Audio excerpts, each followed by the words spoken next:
Bom, galera, que jogue a primeira pedra aquele que nunca esqueceu de pagar uma conta, né? Não é sempre assim? Quem aí nunca se esqueceu de pagar ali a sua continha de água, de luz? Normalmente, para os meros mortais, quando chega o final do mês que sobra uma grana, que a gente fala, né? Putz, esqueci de pagar alguma conta. Ok, tirando as brincadeiras, né? Mas imagine se você esquece de pagar uma conta no valor de 20 bilhões de reais. Foi mais ou menos o que aconteceu aí com as lojas americanas. Bom, o caso já evoluiu bastante, né? Desde que aconteceu, que veio a público. Mas vamos ali lembrar só realmente para a gente elucidar melhor o que veio a acontecer. No dia 11 de janeiro de 2023, a empresa lançou um fato relevante com algumas informações. O que é um fato relevante? Um fato relevante é qualquer informação que possa produzir impacto e interferir na realidade de uma empresa. Ele serve basicamente para quê? Para as empresas emitirem informações para o mercado de uma forma que chegue da mesma forma e ao mesmo tempo para todo mundo, todo o mercado. Isso evita o quê? Evita, por exemplo, informações privilegiadas, que alguém receba essa informação antes e utilize, por exemplo, para fazer uma compra ou venda das ações, porque sabe que vai acontecer um impacto direto com aquela empresa. Bom, legal isso. Ela emitiu um fato relevante e o que o fato relevante dizia? O fato relevante ele estava dizendo exatamente o quê? Em atendimento ao disposto na resolução, CVM, número tal, tal, tal, de dia tal, tal, tal, vem comunicar a seus acionistas e ao mercado em geral que foram detectadas inconsistências em lançamentos contábeis redutores de conta de fornecedores realizados em exercícios anteriores, incluindo o exercício de 2022. Ou seja, existiam inconsistências em lançamentos em exercícios anteriores, em exercícios passados. O que mais que dizia? Numa análise preliminar, a área contábil da companhia estima que os valores das inconsistências sejam na dimensão de 20 bilhões de reais. Ok? E finalizava ali. A companhia estima que o efeito caixa dessas inconsistências sejam imateriais. O que essa última parte quer dizer? Eles queriam dizer o seguinte, que apesar de ter as inconsistências e a dívida de 20 bilhões, que isso não iria influenciar diretamente no caixa da empresa a primeiro momento, que não teria que ser pago esses 20 bilhões de imediato. Basicamente isso. Bom, vale a gente lembrar aí que o CEO da Americanas, ele tinha entrado no cargo no dia 2 de janeiro. Em menos de 10 dias, ele descobriu essas inconsistências e renunciou ao cargo. Ele simplesmente saiu do cargo. Cara, é complicado, né? Agora você diz, poxa, uma empresa desse tamanho, da dimensão das Americanas, com auditorias internas, externas, enfim, como que deixaram passar um rombo tão alto? Para ter uma ideia, em setembro, o patrimônio da empresa estava na faixa dos 14 bilhões. Ou seja, patrimônio, a gente está falando que é as dívidas, é o que a empresa tem, né? Menos as dívidas. Se ela admitir um rombo de 20 bilhões, isso significa que a empresa ainda está negativa muito, cara, muito. Na faixa dos bilhões de reais. Então é muito estranho. É uma inconsistência que ninguém imagina que iria acontecer. Bom, a verdade é que existem as auditorias, elas servem para garantir que o processo está tudo de acordo, né? E também para passar segurança para investidores. Mas a gente tem, é lógico, já teve no passado várias crises que teve assim em seu entorno questões de auditorias. Em 2008, por exemplo, nos Estados Unidos, né, o problema dos títulos públicos, que as empresas auditorias colocavam entre os títulos bons, títulos ruins e davam aquilo como AAA, que eram títulos totalmente ok, totalmente bons. Porém, eles tinham baixa capacidade de pagamento, estava ali misturado e de repente estourou aquela bolha e deu toda a merda que deu. Recentemente a gente teve no Brasil também um caso emblemático, que foi IRB, que também foi problema assim que teve envolvimento de auditorias. E querendo ou não, parece também ali que a mesma empresa que faz a auditoria dentro da Americanas, ela também faz a de Via Varejo e faz a de Magalu. É lógico, não dizendo aqui que a empresa realmente errou, que ainda não se sabe. Fato é que faltou essa informação e a auditoria não pegou por algum motivo. E não dizendo que ela vai ter errado em outras empresas também que ela faz auditoria, é óbvio. Isso tudo vai ter que ser revisto e, com o tempo, chegar nas informações corretas. O que o mercado, então, imagina-se que aconteceu foi o chamado risco sacado. O que acontece? Grandes varejistas como Magalu, Americanas, enfim, esses big players do mercado de varejo, eles trabalham da seguinte maneira: eles fazem as compras de seus fornecedores, compram ali os produtos e eles precisam de prazo para pagar, ou seja, eles vendem primeiro o produto e depois pagam. Porém, para aumentar a lucratividade em cima desses produtos, o que a empresa vai fazer? Ela compra a prazo do fornecedor, porém, ela pega emprestado como crédito dinheiro nos bancos para pagar adiantado os fornecedores. Assim, ela consegue desconto em cima dos valores dos produtos. Ela aumenta, assim, o lucro em cima de cada produto. Esse é o risco sacado. Só que parece, né, que o que aconteceu foi: colocaram no balanço que foi pago a dívida para os fornecedores, porém esqueceram de lançar a nova dívida com os credores, com os bancos. O que o mercado está especulando é justamente isso. Bom, após tudo isso, né, depois que ela mesma lançou o fato relevante, confirmando as inconsistências, o que aconteceu? Não tinha como acontecer de outra maneira.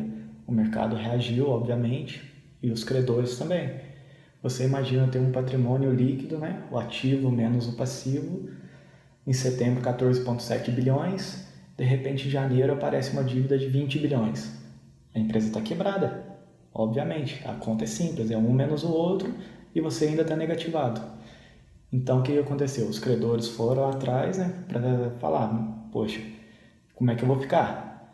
Os grandes bancos principalmente, os bancos privados, né, que ela também tem dívidas aí com o BNDES e tal, com bancos públicos, mas principalmente os privados são os maiores credores nessa situação. E essa dívida foi rolando e ela chegou de 20 bilhões, em menos de um dia já estava no patamar dos 43 bilhões de reais.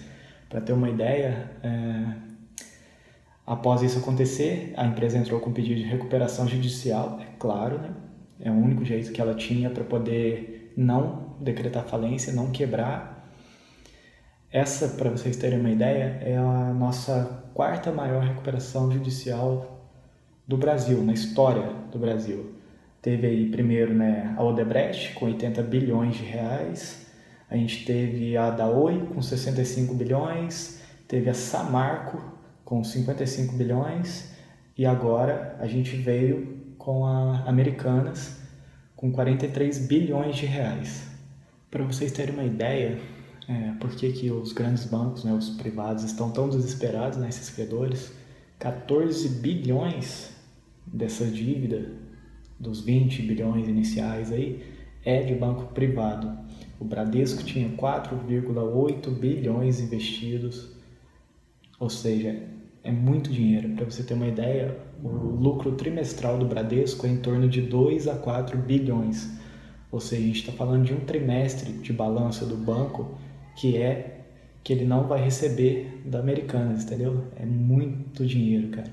Aí vem o Santander com 3,7 bi, o Itaú com 3,4 bilhões, o Safra com 2,5, o BTG com 2,0, o Banco do Brasil tem 1,3, aí tem o Daicoval, que está com 600 milhões, e o BV, que ainda tem 400 milhões de reais. Enfim, o que aconteceu? Os bancos concordaram em rolar essa dívida, para que evitasse aí uma catástrofe muito maior no mercado, né? Que seria o efeito cascata. Se eu não recebo, eu não pago. E assim por diante. Um não recebeu, o outro não paga. Um não vai pagar, o outro não recebe, não paga o outro. E esse efeito gera as crises sistêmicas, né? Acaba afetando todo o mercado, não somente uma empresa ou outra. Isso aí vai rolando até virar uma bola de neve gigante.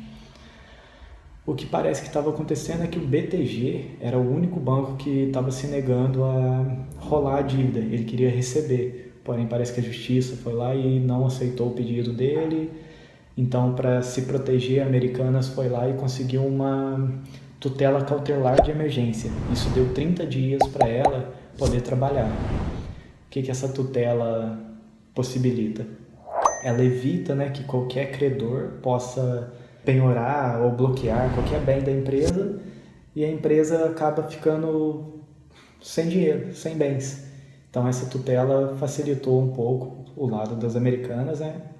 Assegurou pelo menos que os bens delas estariam seguros durante esses 30 dias. Mas o acordo ali entre o banco e os bancos e a Americanas seria da seguinte maneira: eu rolo a dívida, mas você tem que se comprometer a criar novas ações, né? Fazer um aumento de capital, colocar ações no mercado para que possa gerar mais dinheiro para ela poder, enfim, arcar com todos os credores, pagar suas contas depois. Como é que funciona essa abertura, essa nova abertura de capital, digamos assim, né? Criar novas ações no mercado. A Americanas vai lá, pega um valor X, abre e joga no mercado. Seria o chamado direito de subscrição. Se você já tem ações da Americanas, você tem o direito de escolha de comprar mais aquelas ações para o seu lucro não ser diluído, né? Que quanto mais ações ela jogar no mercado, mais o preço vai ser diluído no mercado. Então você tem esse, digamos, privilégio, né? Privilégio entre aspas, né? Você gostaria de estar com o preço da ação onde ele estava, mas infelizmente é melhor ser diluído do que a empresa entrar em falência. Você tem esse direito para fazer a recompra dessas ações e continuar ali, digamos, com o seu mesmo nível de investimentos na empresa, ou você pode também optar em não recomprar, mas passar o direito de subscrição como se fosse vendido para outra pessoa. Outra pessoa vai poder ir entrar no mercado ali e fazer a compra desses direitos, entendeu? Assim que funciona o aumento de capital de uma empresa que ela já está listada. Enfim, depois que a gente entendeu toda a história, mais ou menos aí, né? Fez um acatado sobre toda a situação. No dia 19, a empresa foi lá e conseguiu que a justiça aprovasse a recuperação judicial. A partir daí, quais são os passos que a empresa precisa tomar para essa recuperação? Se a justiça tivesse negado, obviamente, a empresa entraria em falência. Fato. Como a justiça aceitou, o passo 1 é que todas as cobranças, né, dos credores elas são suspensas, ou seja, a empresa tem ali mais um fôlego para poder trabalhar. Ela tem que denominar ali um administrador judicial, que é quem vai fazer todo esse processo. Depois ela tem que emitir um plano de recuperação. Se os credores aceitarem esse plano de recuperação, aí sim entra em execução o plano de recuperação judicial. Lembrando que isso é um processo que pode demorar anos e anos, não é meses, né?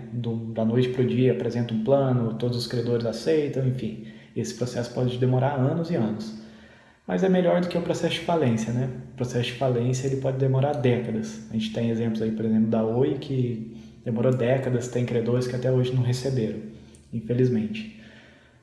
Lembrando aí que também a gente espera que a Americanas consiga realizar essa recuperação judicial logo, que ela vai impactar diretamente milhares de funcionários, tanto os indiretos quanto os diretos, né? Se não me engano, são mais de 100 mil funcionários, juntando os dois, diretos e indiretos. Imagine você não saber o que vai acontecer, se a empresa vai te mandar embora, se não vai, se vai ter dinheiro para te pagar, se não vai. Fora outra coisa também, né?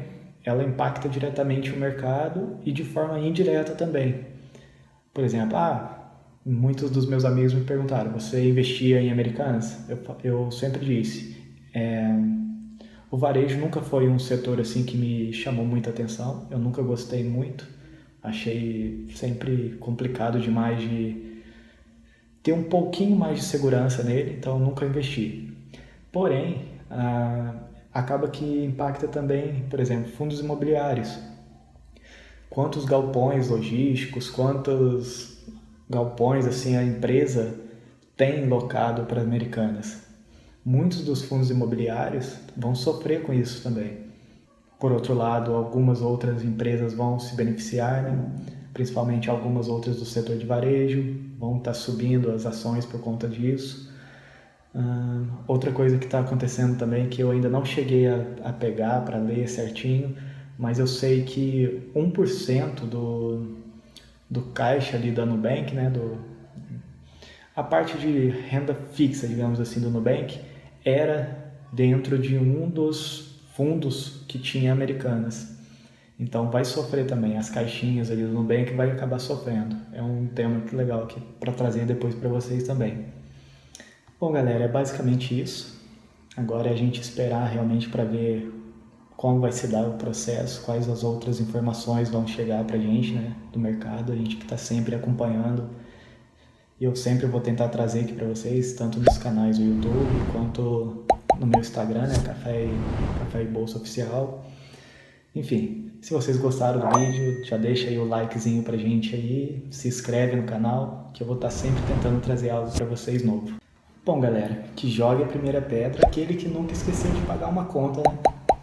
Não é sempre assim?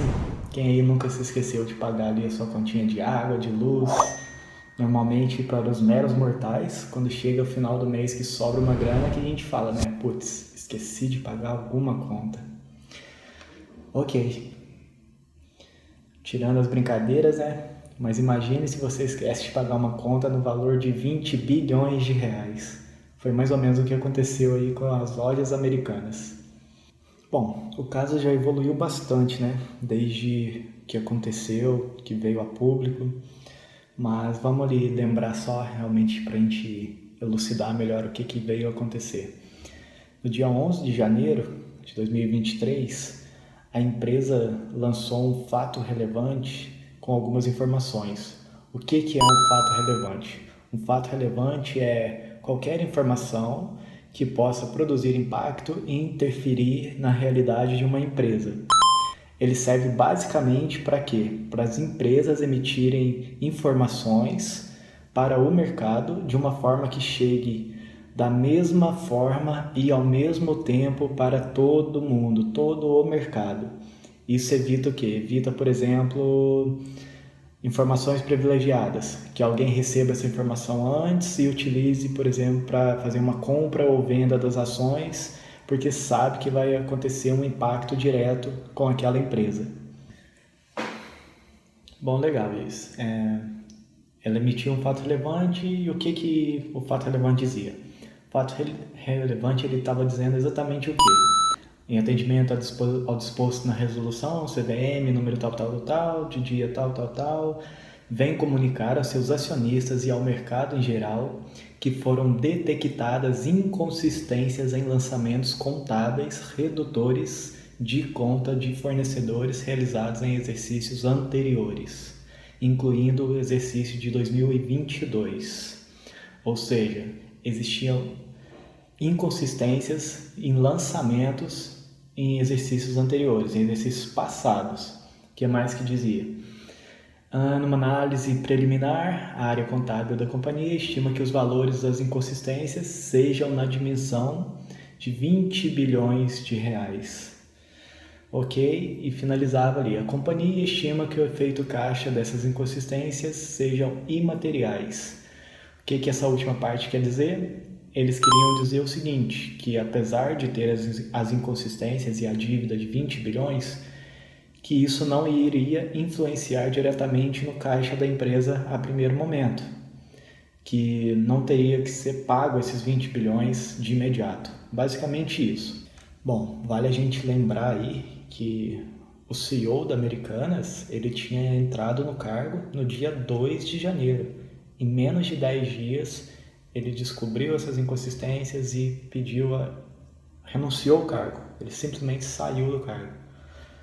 Cara, é complicado, né? Agora você diz, poxa, uma empresa desse tamanho, da dimensão das americanas, com auditorias internas, externas, enfim, como que deixaram passar um rombo tão alto? Para ter uma ideia, em setembro, o patrimônio da empresa estava na faixa dos 14 bilhões. Ou seja, patrimônio, a gente está falando que é as dívidas, é o que a empresa tem, né? Menos as dívidas. Se ela admitir um rombo de 20 bilhões, isso significa que a empresa ainda está negativa muito, cara, muito. Na faixa dos bilhões de reais. Então é muito estranho. É uma inconsistência que ninguém imagina que iria acontecer. Bom, a verdade é que existem as auditorias, elas servem para garantir que o processo está tudo de acordo, né? E também para passar segurança para investidores. Mas a gente tem, é lógico, já teve no passado várias crises que teve assim em seu entorno questões de auditorias. Em 2008, por exemplo, nos Estados Unidos, né, o problema dos títulos públicos, que as empresas auditorias colocavam entre os títulos bons, títulos ruins e davam aquilo como AAA, que eram títulos totalmente ok, totalmente bons. Porém, eles tinham baixa capacidade de pagamento, estava ali misturado e de repente estourou aquela bolha e deu toda a merda que deu. Recentemente a gente teve no Brasil também um caso emblemático, que foi IRB, que também foi problema assim que teve envolvimento de auditorias. E querendo ou não, parece também ali que a mesma empresa que faz a auditoria dentro da Americanas, ela também faz a de Via Varejo e faz a de Magalu. É lógico, não dizendo aqui que a empresa realmente errou, que ainda não se sabe. Fato é que faltou essa informação e a auditoria não pegou, por algum motivo. E não dizendo que ela vai ter errado em outras empresas também que ela faz auditoria, óbvio.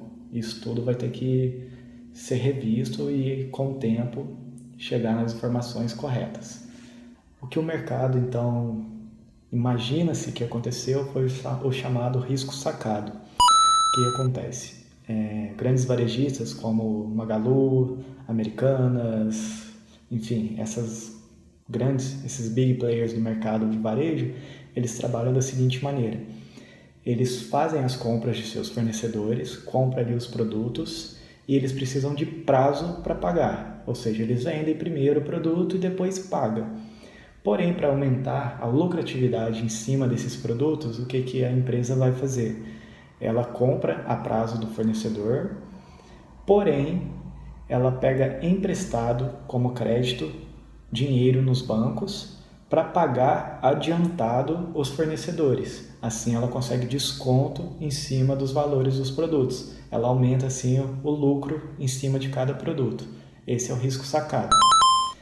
Só que parece, né, que o que aconteceu foi: colocaram no balanço que foi pago a dívida para os fornecedores, porém esqueceram de lançar a nova dívida com os credores, com os bancos. O que o mercado está especulando é justamente isso. Bom, após tudo isso, né, depois que ela mesma lançou o fato relevante, confirmando as inconsistências, o que aconteceu?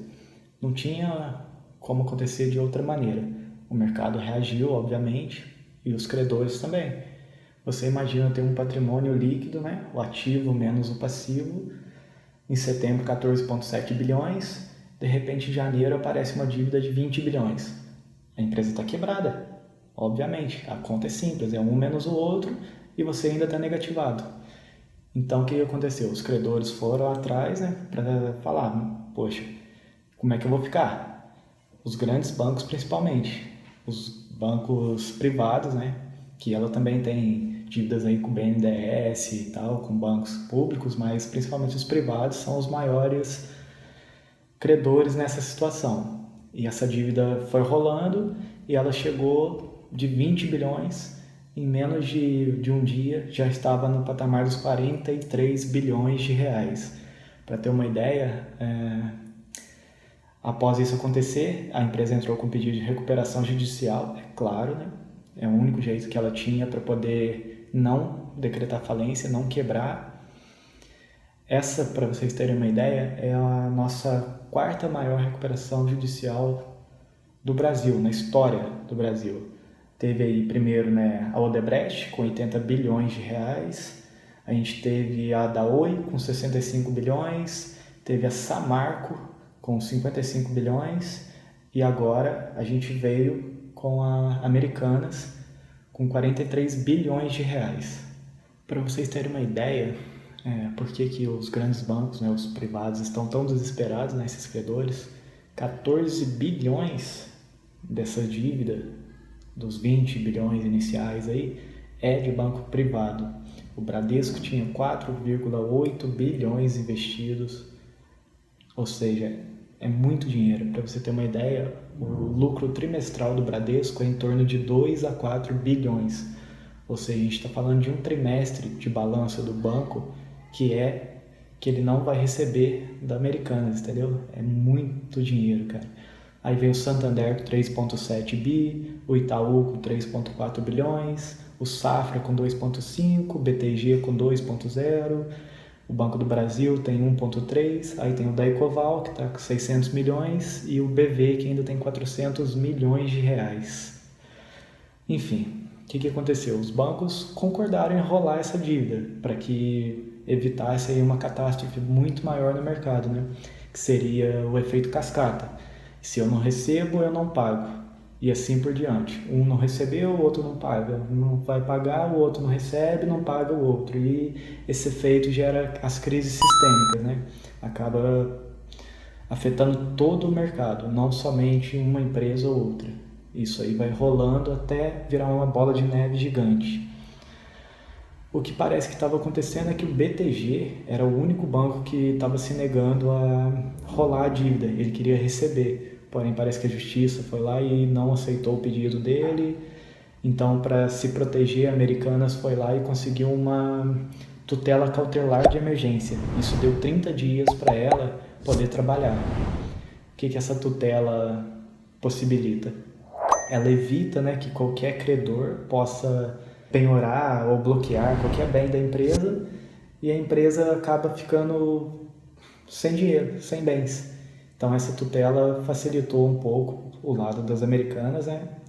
Assegurou pelo menos que os bens delas estariam seguros durante esses 30 dias. Mas o acordo ali entre o banco e os bancos e a Americanas seria da seguinte maneira: eu rolo a dívida, mas você tem que se comprometer a criar novas ações, né?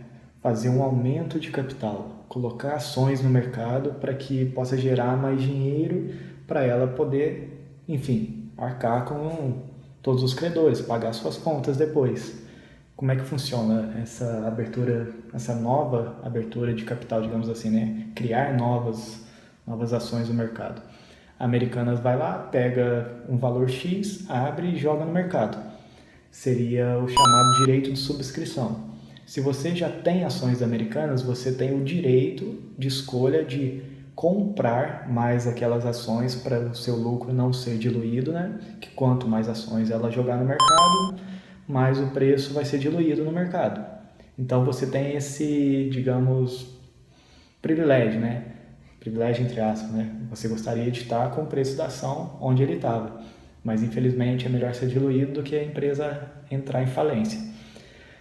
Você tem esse direito para fazer a recompra dessas ações e continuar ali, digamos, com o seu mesmo nível de investimentos na empresa, ou você pode também optar em não recomprar, mas passar o direito de subscrição como se fosse vendido para outra pessoa. Outra pessoa vai poder ir entrar no mercado ali e fazer a compra desses direitos, entendeu? Assim que funciona o aumento de capital de uma empresa que ela já está listada. Enfim, depois que a gente entendeu toda a história, mais ou menos aí, né? Fez um acatado sobre toda a situação.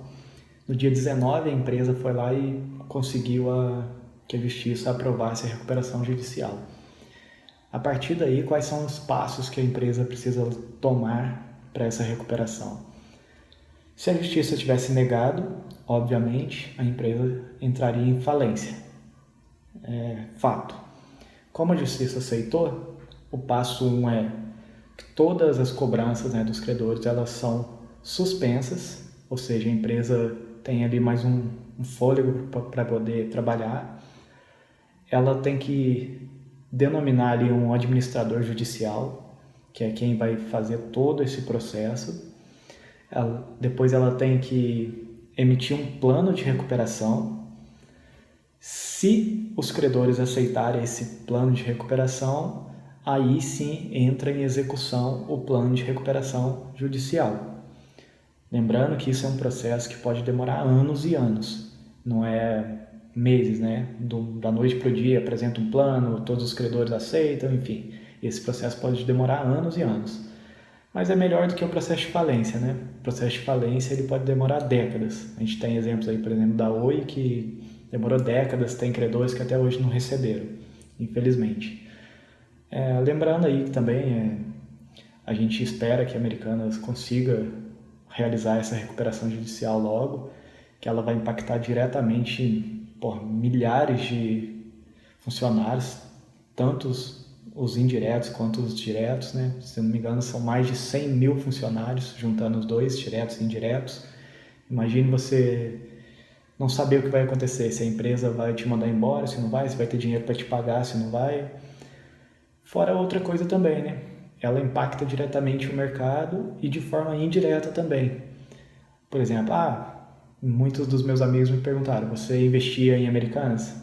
Eu sempre disse, o varejo nunca foi um setor assim que me chamou muita atenção, eu nunca gostei muito, achei sempre complicado demais de ter um pouquinho mais de segurança nele, então nunca investi. Porém, acaba que impacta também, por exemplo, fundos imobiliários. Quantos galpões logísticos, quantos galpões assim a empresa tem locado para Americanas. Muitos dos fundos imobiliários vão sofrer com isso também. Por outro lado, algumas outras empresas vão se beneficiar, né? Principalmente algumas outras do setor de varejo, vão estar subindo as ações por conta disso. Outra coisa que está acontecendo também, que eu ainda não cheguei a pegar para ler certinho, mas eu sei que 1% do caixa ali da Nubank, né, a parte de renda fixa, digamos assim, do Nubank, era dentro de um dos fundos que tinha Americanas. Então vai sofrer também, as caixinhas ali do Nubank vai acabar sofrendo. É um tema que legal aqui para trazer depois para vocês também. Bom, galera, é basicamente isso. Agora é a gente esperar realmente para ver como vai se dar o processo, quais as outras informações vão chegar para a gente, né, do mercado, a gente que está sempre acompanhando. E eu sempre vou tentar trazer aqui para vocês, tanto nos canais do YouTube, quanto no meu Instagram, né, Café e Bolsa Oficial. Enfim, se vocês gostaram do vídeo, já deixa aí o likezinho pra gente aí, se inscreve no canal, que eu vou estar sempre tentando trazer algo para vocês novo.